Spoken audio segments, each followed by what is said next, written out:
Eta gaurkoan banatu taldearekin izanen gara, izan ere Nafarroako Parlamentuan lan banaketaren inguruko proiektu bat aurkeztu egin dute duela gutxi, eta horretaz hitz egiteko hementxe dugu Lucio Tabar, arratsaldeon eta ongi etorria Xaloa telebistara. Berdin, eskerrik asko. Bueno, azaldu guzu, banatu taldea, horko kidea zara, zer da banatu taldea eta zein da zuen egitasmoa? Bale, egia esan da, taldea deitzen diogu, behar bada taldetxo deitu beharko genioke, oso talde txikia baikara, baina asmo handikoak, hori ere esan behar da. Gu, orain dela urte batzuk, bira beste aldera izeneko desazkundearen aldeko talde batetik gara sortuak, nola baita esateko, eta beraz, lan banaketaren alde, aurkezten badugu geure burua, esan beharko genuke, benetan gure asmoa dela enplegua beste modu batez banatzea. Gero nahi baldin baduzu gehiago azalduko dizut, zergatik esaten dudan enplegua, lan mota ezberdinak baitira, naiz eta kobratzen dugunari besterik ez deitu lan, eta gero beste modu batez banatzearen aldekoa, egun enplegua modu batez baitago banatua, gure ustez erabat injustoa, eta horregatik proposatzen dugu beste modu batez banatzea. Baina, publikoki horrela aurkezten dugu gure burua. Desazkundearen aldeko talde batetik gatozela esan dizut, beraz, gure ideologia desazkundearen aldekoa da. Eta gero ere, nahi baldin baduzu, pixkat nola ulertzen dugun hori ere, komentatuko dizut. Egia da, guain, prensan eta atera gara, parlamentuan konparezentzia bat izan genuelako, eta hor lan, enplegu banatzeren aldeko proposamen bat egin genuen, gainera nik dakidanez, ja bidean da gure proposamen hori lege bihurtzea, lehendabiziko pausuak hasi dira ematen, eta guk lana banatzea proposatzen dugu, batez ere oraingo banaketak berarekin dakarren injustizia ikusita. Hor dago langabezia, hor dago nahi baino askoz ere ordu gehiago lan egiten duen jendea, baina azpian ere badago bizi filosofia bat nolabait esateko. Hau da, zenbat ordu eman behar dugu dirua irabazten, zenbat ordu eman behar dugu gure ingurukoak zaintzen, nolabait esateko, zenbat ordu eman behar dugu geure buruarekin, guri gustatzen zaizkigun gauzak egiten, hor benetan azpian badago nola bizi beharko genukeen inguruko filosofia bat egungo errealitatearekin zer ikusteko gutxi duena, egia esan da. Duela gutxi egon zareten Nafarroako Parlamentuan, zer da zehazki proposatu duzuena eta aurkeztu duzuena? Bai, guk aurkeztu dugura izan du da, administrazioari begira, iruditzen baitzaigu erresagoa dela lehendabizi administrazioan lortzea enpresa pribatuetan, baino guk proposatu duguna izan da, aukera ematea nahi duten langileei, astean 5 eguneko lanaldia, 4 eguneko lanaldira murrizteko, baina nolabaiteko konpentsazioak emanez. Gure proposamena da, astean 5 egunez lan egitetik, 4 egun lan egitera pasatzea, hau da, 20% gutxiago lan egitea, baina soldatetan jaitsiera txikiagoa, 10%.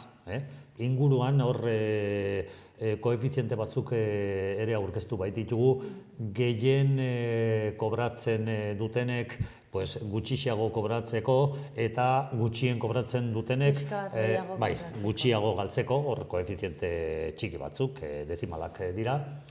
Eta, beraz, soldata berriz, 10%, besterik ez jaistea, eta kotizazioa oraingoan mantentzea. Eta, 4 lagunek egingo luketen lan murrizketa horrekin, berri bat kontratuko litzateke egoera berean. Hori da guk egiten dugun proposamena. Erabat voluntarioa, ez nahi duten langileek onar dezaten, eta, pauso txikia da, iruditzen zaigu askoz ere urrutiago joan beharko litzakela, hau da, legez lanaldia murriztu beharko litzakela ikaragarri, baina pentsatzen genuen oraingo egoera honetan hori onargarria izan zitekela, ikusiko dugu gero zer gertatzen den, benetan lege bihurtzen baldin bada eta bozkatzera eramaten baldin badute, eta, behin hori lortuta ikusiko dugu zer lortu daiteken, bai, ze bestelako pausoak ematen aldiren lan banaketa, enplegu banaketa aurrerago eramateko. Zergatik ikusi zenuten horrelako proiektu bat egin beharra? Ze behar ikusi duzue? Hor lehendabizi ikusten dugu langabezi tasa altua dugu. Egia da, orain dela urte batzuk baino txikiagoa dela, baina iruditzen zaigu nolabait esateko denok lan egiteko aukera berriz inoiz ez dugula izanen. Ez dugu oraingo kondizioetan nolabait esateko. Aukerarik ez dugu izanen eta gainera komenigarria ere ez da denok egunero 8 orduz oraingo produkzio sistema honetan lan egitea. Horren arrazoia oso sinplea da, gure ikuspuntutik. Langabezi tasa jaistea hazkunde ekonomikoarekin dago lotuta, hori mundu guztiak esaten du. Baina, hazkunde ekonomikoa ezinezkoa da. Mundua mugatua da, eta beraz, mugak dituen mundu batean, mugarik gabeko hazkunde ekonomikoa planteatzea, hori, eta gizeinek esaten duen hori, edo tonto bati, edo ekonomista bati besterik ez zaio bururatzen. Hori ezinezkoa da. Momentu honetan, munduko mugak gaindituak ditugu, azkenengo datuek diote urtero, mundu terdi batek ekoiztuko lukeena gastatzen dugula urtero, beraz, munduak ekoizten, hor arazoak bi dira. Alde batetik munduari hartzen dizkiogun lehen gaiak eta ze gaitasun duen hori berrizteko, batzuk berrizte ezinak dira, hor ditugu erregaiak, material mineral guztiak, eta gero beste alde batetik sortzen ditugun hondakinak munduak ezin ditu xurgatu. Beraz, kutsaduraren arazoa hor dago. Beraz, alde batetik nolabait esateko arazo ekologista dago, mugak erabat gaindituak ditugula momentu honetan. Eta gero beste alde batetik justizia soziala hor dago. Munduan gutxi batzuk, 120 kalkulatzen da, segurazki gutxiago gara, 120 edo bizi gara ongi, edo ongi baino gehiago esango nuke, behar ditugun gauzak, baino askoz ere gauzak gehiagorekin. Azken finean kontu materiala da, ongi bizitzea ez da bakarrik gauzak izatean, ez eta egun hori iruditu. Hori bakoitzaren filosofiaren arabera. Eta egun 120 behar ditugun gauzak, baino askoz ere gehiago dugun bitartean, 180 ez du, ez da duintase minimoarekin bizitzeko baliapide materialik. Beraz hor, justizia sozial arazo larria dago. Eta hortik datoz, gerrak, emigrazioak, gosea, gaixotasunak, eta guk garbi ikusten dugu hazkunde ekonomikoak ez duela berdintasuna bultzatzen. Baizik eta ezberdintasunak handitu egiten direla. Gero ez da ezberdintasun handiagoa dago herri aberats eta herri pobreen artean, eta gero herri bakoitzean aberats eta pobreen artean. Esan dezakegu gurea bezalako herri batean gehienok aberatsak gara, baina aberatsak gero eta aberatsagoak, nik neure burua aberatsatzat jotzen dut, naiz eta 1.000 euro irabazi hilabetean, nik hori beraz nire burua aberatsen artean sartzen dut, benetan behar dudana baino askoz ere gehiago dudalako. Eta herri pobreetan berriz, aberatsak gutxi batzuk dira eta pobreak asko, baina ezberdintasunak gero eta handiagoak. Beraz, eta horiek alde negatiboak lirateke, nolabait esateko. Eta gero beste alde batetik iruditzen zaigu egungo bizimoduak ez gaituela zoriontsu egiten. Askoz ere hobeki da zoriontsuago biziko ginakela, benetan garrantzia duten gauzei, askoz ere denbora, dedikazio, gehiago eman ezkero. Beraz, gure filosofia hortik dator. Eta, bueno, lan banaketan zentratu gara, nolabait esateko, edo hori hartu dugu ardatzat, beste, bira beste aldera taldeko beste kide batzuk, beste kontu batzutan ari dira. Energia berriztagarriak direla edo zuzeneko kontsumoa, eta guk arlotxo hau aukeratu genuen, eta honetan ari gara, ahal dugun neurrian, eta bururatzen zaiguna aurrera eraman nahian. Osongi lan egiturari dagokionez, langabezia zenolako gogoetak egin dituzue? Alde batetik... Oso markatuta ditugu, gauza asko gure gizartean. Bai, klaro, lana ederki kapitalanentzat, ederki banatuta dago. Batzuk lanean, askok lanik egin gabe, eta beraz, hor, erreserba handia, zerbait behar denean, edozein kondiziotan lan egiteko prest. Eta hori ikusten da, ez? Soldata batez ere, soldata baxuak, nola jaisten diren, lan kondizioak, ordutegia, malgutasuna, eta hori dena nola bihurtzen den langilearen aurka. Egia esan da, enpresek gero eta botere handiagoa dute, logikoa den bezala, jendeak lan egin nahi duelako, lan egin nahi ez dakit, baina dirua izan nahi du bizi ahal izateko. Gero, konparaketa bat egiten baldin badugu, orain dela, zer dakit nik, 30, 40 urte, familia bat, astean 40 orduko lanaldiarekin, bizi zen nolabait esateko. Hau da, gizonezkoak egiten zuen lan, emakumezkoa etxean gelditzen zen. Ez zait iruditzen horretara itzuli behar dugunik. Baina, bai, bidezkoa iruditzen zaigu, 40 orduko lanaldiak aski beharko lukela izan, familiak bere bizi maila duinari eusteko, bai gizonezkoak, bai emakumezkoak lan eginez, beraz, 21 ordu bakoitzak. Badira, Inglaterran, ez dakit nola duen izena, elkarte batek egindako ikerketa bat esanez, denok lan eginez gero, 21 ordu astean aski litzakela, bizirauteko edo. Bai, egungo mailari nolabait eusteko.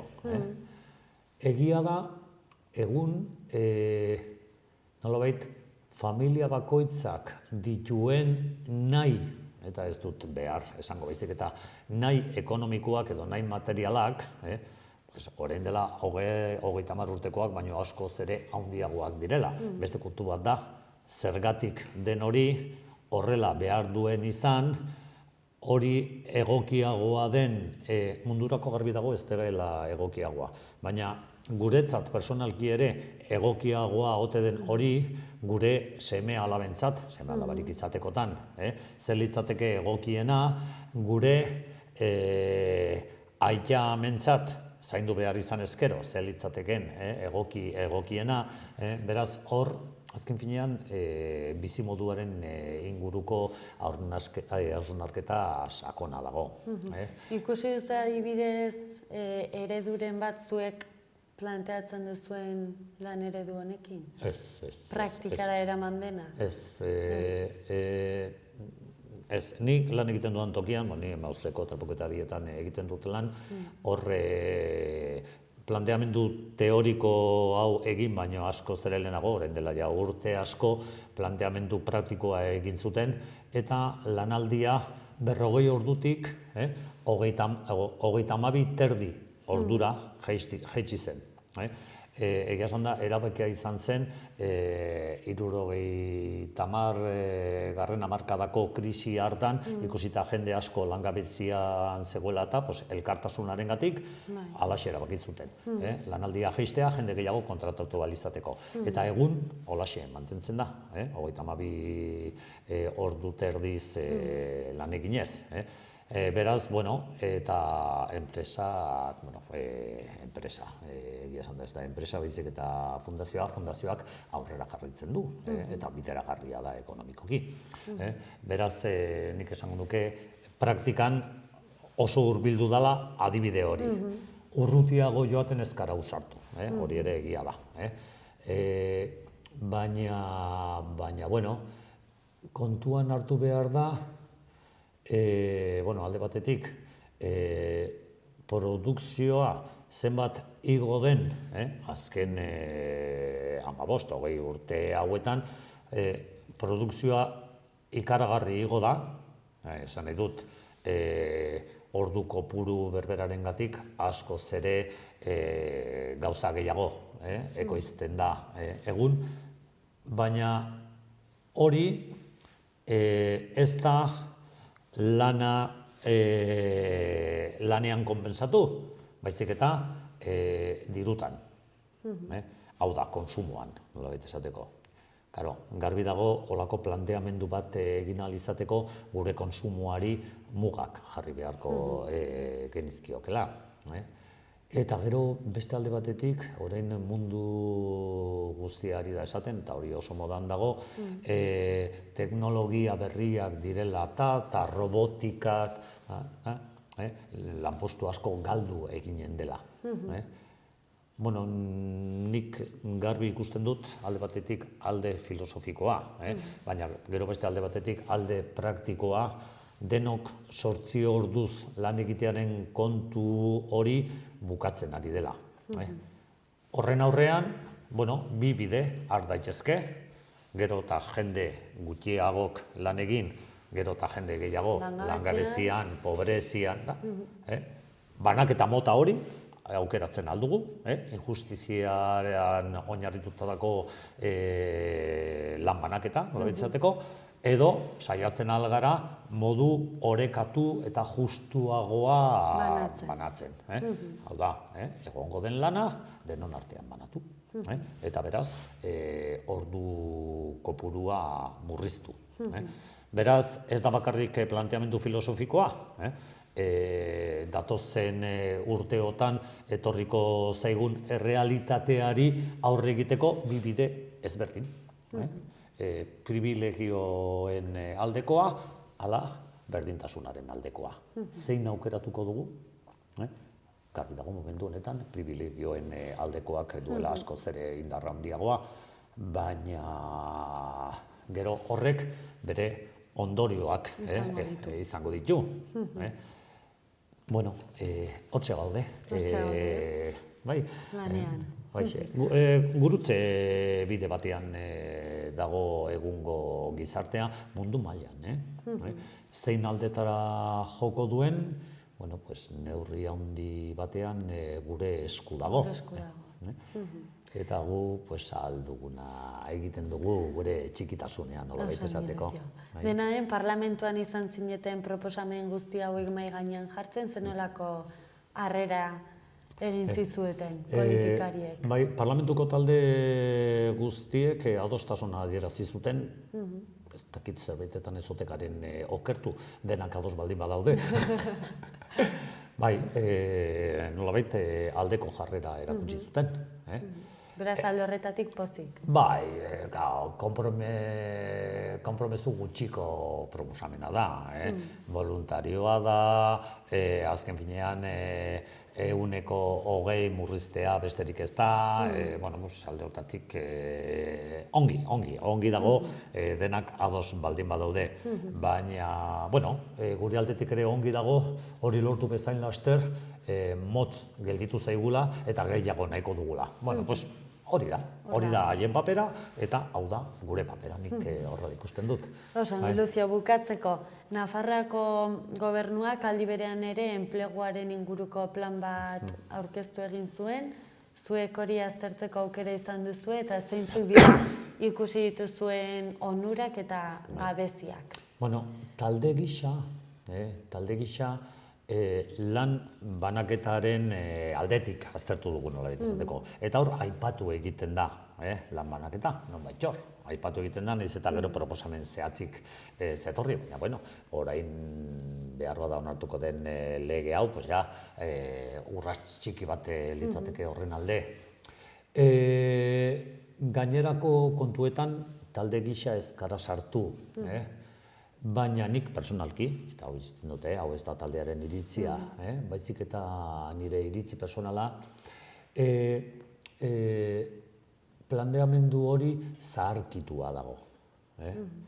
Lehengo errealitateari eusten dio, ez orain nik hemen komentatu dudan etorriko den errealitate berri horri. Beraz, nolabait esateko,